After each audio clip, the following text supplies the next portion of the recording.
Welcome and thank you for joining us for the Craik-Patton House's Collection Connection.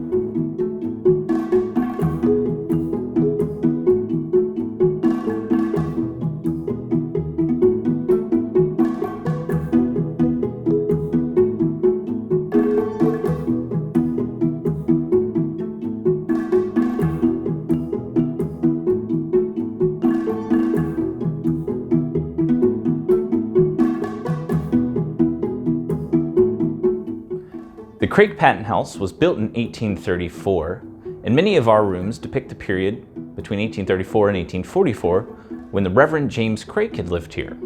One room, dedicated to the Patton family, depicts a period of time between 1856 and 1865. The object that I've brought out for you today is an item that is ordinarily stored within the Patton room, this double-barreled 12-gauge shotgun.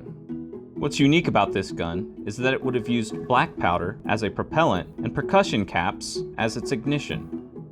Since many early firearms do not have hallmarks or serial numbers, we have to rely a lot on family history to be able to tell us when this firearm may have been manufactured. This particular shotgun was donated and accessioned to our museum in 1981. Based off of the family history, we have dated it to the Civil War era and its original owner, John Height Hall. Hall had lived in Jefferson County, West Virginia, and was born in 1841 and lived up till 1900.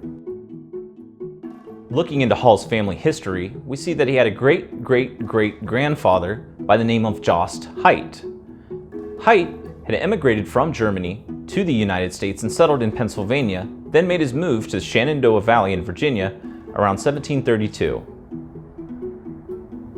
Getting back into the shotgun, we know that it may be from the Civil War era because the brass shell cartridges were not invented for shotguns until 1860, and then later, the paper cartridge, being more affordable and popular, wouldn't come into use until 1870 to 1890.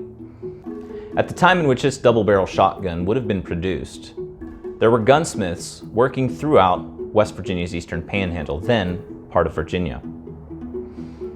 In nearby Hampshire County, we know that between 1780 and 1880, there were nearly 40 local gunsmiths working. The region of West Virginia's Eastern Panhandle has historically been an area of arms manufacturing, most notably the armory at Harper's Ferry, providing arms for the national government. As a matter of fact, West Virginia's state firearm is the Hall breech-loading flintlock rifle, which was manufactured at the armory in Harper's Ferry. While this gun could have been made by a local gunsmith who would have purchased the mechanical pieces and then carved the walnut stock, we believe that this gun could have also been purchased from a general goods store or hardware store from one of the neighboring cities. In newspaper advertisements around the Jefferson County area, we see a number between the 1850s and 1870s showing guns and accoutrement for sale for these particular guns.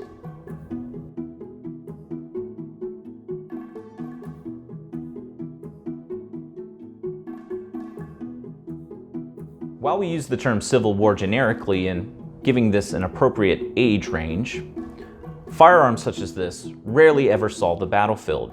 Infantry units at that time, of course, were using the 1861 Springfield or the 1853 Enfield.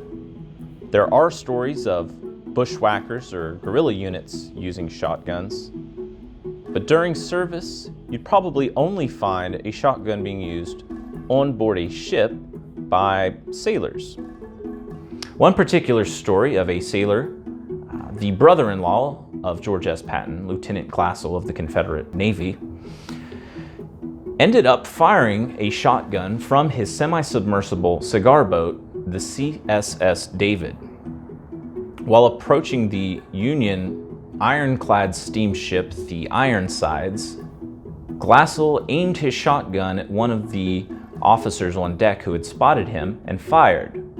Glassell detonated his torpedo, temporarily taking the Union ship, the Ironsides, out of commission, and then found out the next day that the individual that he had fired upon who died was none other than acting ensign C.W. Howard, who had been Glassell's roommate at the United States Naval Academy.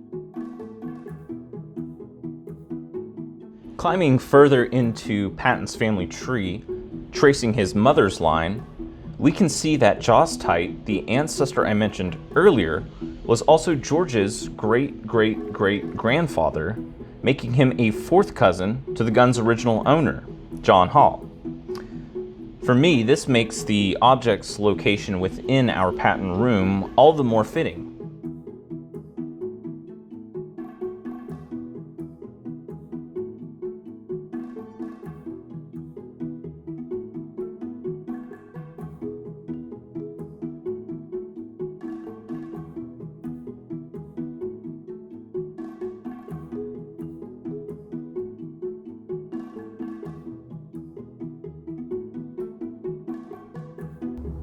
This double-barrel shotgun is a really nice item to get up close to and look at. The walnut stock features a hand-carved checkered pattern here, floral engravings on the hammer box,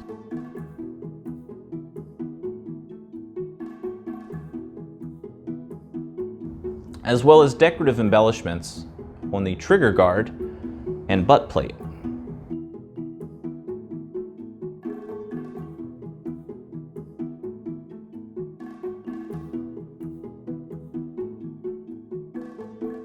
If you would like to learn more about this shotgun or other items that we have on display at the Craik-Patton House Museum, stop by or stick around for the next episode of The Collection Connection.